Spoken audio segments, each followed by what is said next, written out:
नमस्कार दोस्तों, मैं विनय कुमार नवागढ़ उच्च विद्यालय लातेहार से।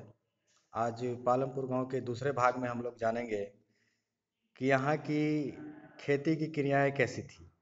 यहाँ पे कृषि क्रियाएं भी की जाती थी अपने जीविका के लिए, और गैर कृषि कार्य भी किया जाता था। यहाँ छोटे दुकानदार भी थे।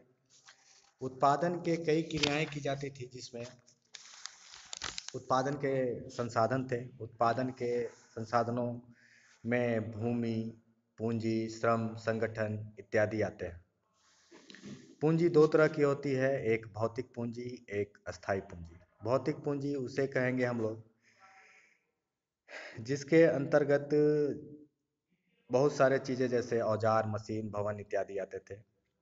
अस्थाई पूंजी में इत्यादि आते हैं मशीन, औजार, भूमि जो बदलते नहीं।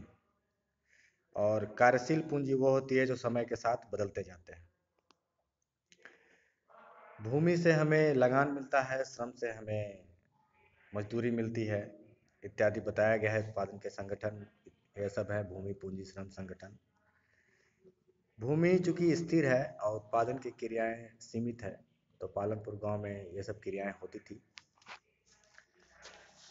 पालमपुर गांव एक बहुत ही विकसित गांव थी, जहां आधुनिक तरीके से खेती की जाती थी।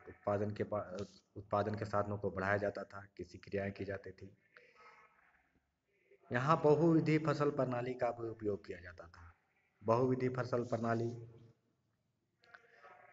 एक वर्ष में उसे कहेंगे, बहुविधि फसल प्रणाली उसे कहेंगे जहाँ एक वर्ष में एक खेत पर एक से अधिक 2-3 फसलों को एक साथ उगाया जाता था। उसे हम बहुविधि फसल प्रणाली कहेंगे। आगे पालमपुर गांव की कहानी के बारे में हम लोग नेक्स्ट अध्याय में पढ़ते हैं। धन्यवाद।